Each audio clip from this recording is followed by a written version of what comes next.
আসসালামু আলাইকুম বন্ধুরা, সবাই কেমন আছেন?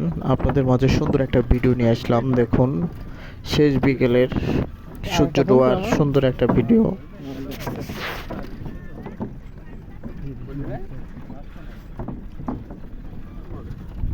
আসসালামু আলাইকুম বন্ধুরা, আপনাদের মাঝে নতুন একটা ভিডিও নিয়ে আসলাম। দেখুন, নদীর ওপর সুন্দর একটা কাঠের ব্রিজ এবং চারি সাইডের প্রাকৃতিক পরিবেশ অনেক সুন্দর। তার সুন্দর একটা ভিউ।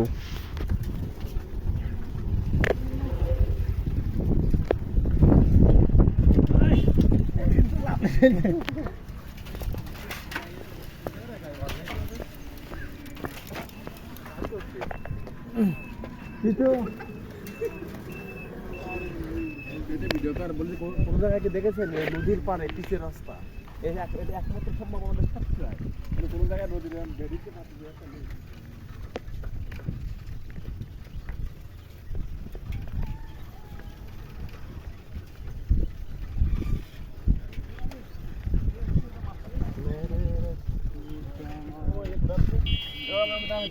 হ্যালো ভিউয়ার্স, কেমন আছেন? আশা করি সবাই ভালো আছেন। আমরা নদীর যে ভেড়ি, সেই ভেড়িতে পিচি রাস্তা দিয়ে এই পিচি রাস্তাটা কত করা হয়েছিল গত বছরে। দেখুন, আমরা কিন্তু সেই পিচি রাস্তার উপর দিয়ে যাচ্ছি।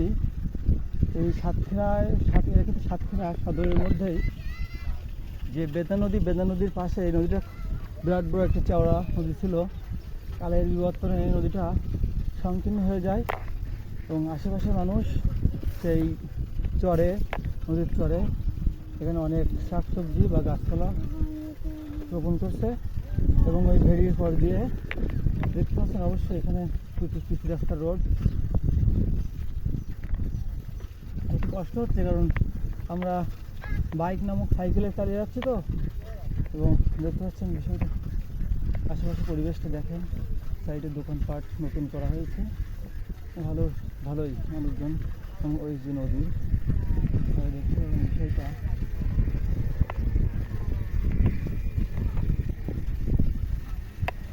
সবাই যার সে দখলে করে নিয়ে শাকসবজি চাষ করছে।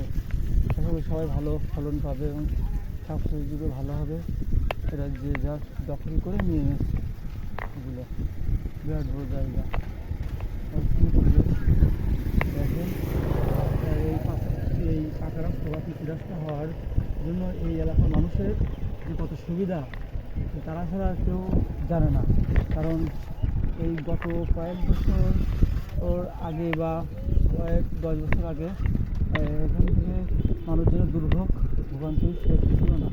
পরবর্তীতে আমাদের এই এলাকার বাবু চেয়ারম্যান থেকে সাতক্ষীরা উপজেলা চেয়ারম্যান বাবু, এবং তার মাধ্যমেই এই রাস্তাটা করা হয় এবং মানুষজনের ভোগান্তিটা দূর করে।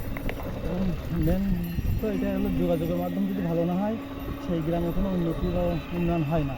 এবং যোগাযোগ ব্যবস্থা উন্নয়নের পরে অবশ্যই দেখতে পাচ্ছেন বিষয়টা, এখানে মানুষজনের বসবাসও বাড়ছে এবং সেই সাথে যে নদীর চরটুকু বুঝে পড়েছিল এখানে সবাই যার দখলে নিয়ে এবং তারা বাসা বাড়ি করে এখানে থাকছে। এবং রাস্তাঘাটগুলো পিচি রাস্তা, সুন্দর পরিবেশ, মানুষজন দ্রুত এক জায়গা থেকে অন্য জায়গায় যেতে পারছে। বর্ষার সময় হাঁটু সমান ধরে কাদা এবং যাওয়া আসার জন্য খুব দুর্ভোগে পড়ে মানুষ।